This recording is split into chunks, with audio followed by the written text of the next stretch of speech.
Our guest tonight, turns out, is great at everything. She's won an Oscar and 4 Emmys for acting, and now she directs her first feature film. It's called One Night in Miami. It opens in theaters Friday and premieres on Amazon Prime Video January 15th. Please welcome Regina King. Hi, Regina. Hey, Jimmy. How are you? I'm okay. What a day, huh? I assume, like the rest of us, you were watching TV all day? Yeah, it's interesting because I suspended my DirecTV for a few months so I would stop watching TV so much. And someone called me to tell me, yeah, you need to turn the TV on. So I had to borrow a friend's Hulu Live account so that I could tune in. And, you know, I tuned in to people with pitchforks and being escorted down the steps after protesting very calmly by police officers after they'd broken windows and, the divided states of America. I think this has been mentioned a lot, but boy, it sure seemed different the way this protest was handled compared to the last protest we had in Washington, D.C. Yeah, well, that's the point that I'm making. They were actually gently escorted down steps, which was no tear gas, no. It was wow, quite the vision. An illustration. It really was. Well, I guess that will teach you not to cancel your DirecTV ever again. Sure, or not to borrow someone's Hulu Live account again. How do you distract yourself from this stuff? I guess cutting off your television service is one way, but are you just working all the time? Or what are you up to? I am doing a lot of working, I started gardening during the quarantine this summer. Oh, and like what kind of stuff are you growing? I've grown kale, tomatoes, different varieties of peppers. I've grown some onions from cuttings. I've had 3 yieldings of kale in my garden since I started. It's been quite rewarding. Who got you into that? You are not going to believe this. Anthony Anderson is who got me into gardening because he has quite the green thumb. Who'd have thunk? Like a few years back, he's like, I don't know how we got into the conversation at one of these events. And he's like showing me pictures of like squash and all of these things that he's grown and his plot that he has. And I'm like, he's serious. He's serious. Serious. Yeah, he built the gardening beds. He built the whole thing. Exactly. Like himself. Did you see the picture he has with the giant zucchini that he's holding up provocatively in the photograph? Oh, and you know how much Anthony loved taking that photo and showing it. Yes.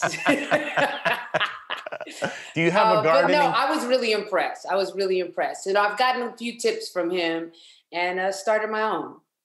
Are you growing tomatoes right now? You can't grow tomatoes right now, are you? I have some I have a little cherry tomato.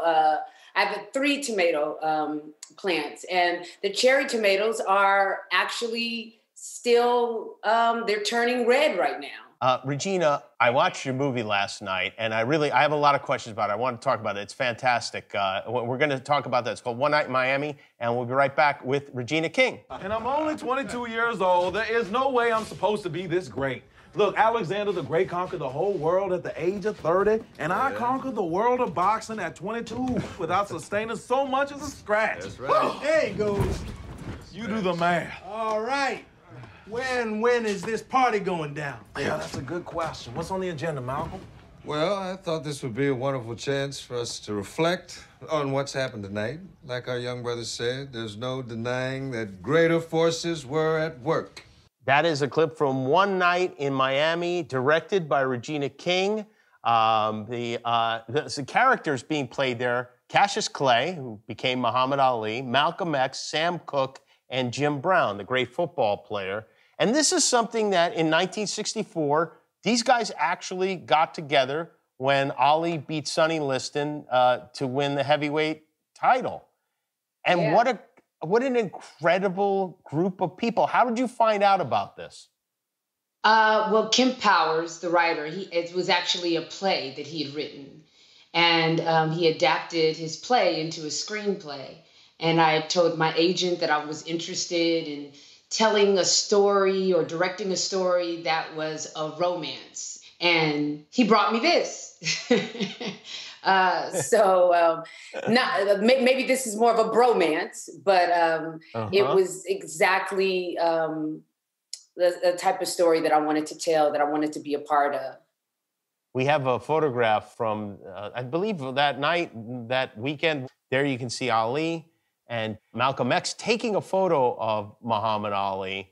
I love that so much. You know, I grew up in Las Vegas, and Muhammad Ali was like, you know, he's one of my favorites. And to see him portrayed as a 22-year-old, just a kid, it was great to see. And also, you know, to this kind of crossroads in all of their lives at this time in their lives.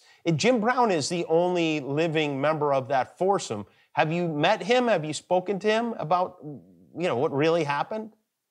Right. I have not spoken to him throughout this whole process. There are several interviews with Jim talking about that night, and the one thing that's consistent is that they all had vanilla ice cream that night.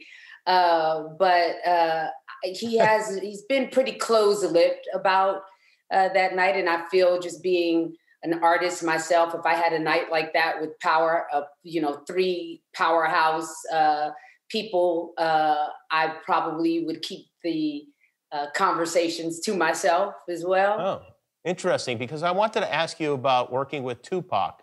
What can you tell me about that night or day or whatever, or month, whatever it was on Poetic Justice? You know what? I'll tell you how we first met. You know, we first met during the table read of Poetic Justice. I was on my way to the table read, and I got into a really bad car accident. So I didn't have a car after the table read. Q-Tip asks me, do I want to ride? I said, no, glad I did. If I didn't, I may not have had my son. That's another story. What? Yeah, my son's father was actually Tribe Called Quest road manager. Did not know my son's father at the time, but, you know, Q-Tip was kind of a big deal to me. So I was turning down the ride. Oh, I see. Yeah. Wow. Because I felt like it was a better deal to take the ride from Tupac, who had also offered me a ride, because we were going to have so many scenes together, and I thought it would be good to get to know him.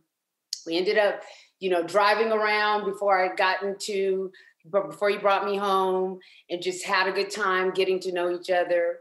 And we pulled over in Santa Monica at a phone booth to look at a phone book, because we were trying to find a restaurant or something. I can't remember what we were trying to find, but back then there were phone booths with phone books, and you actually use them. So we were standing out there, and the police rolled up like whoop, whoop, and came up to us, and they were asking us, oh, so you're here to buy drugs?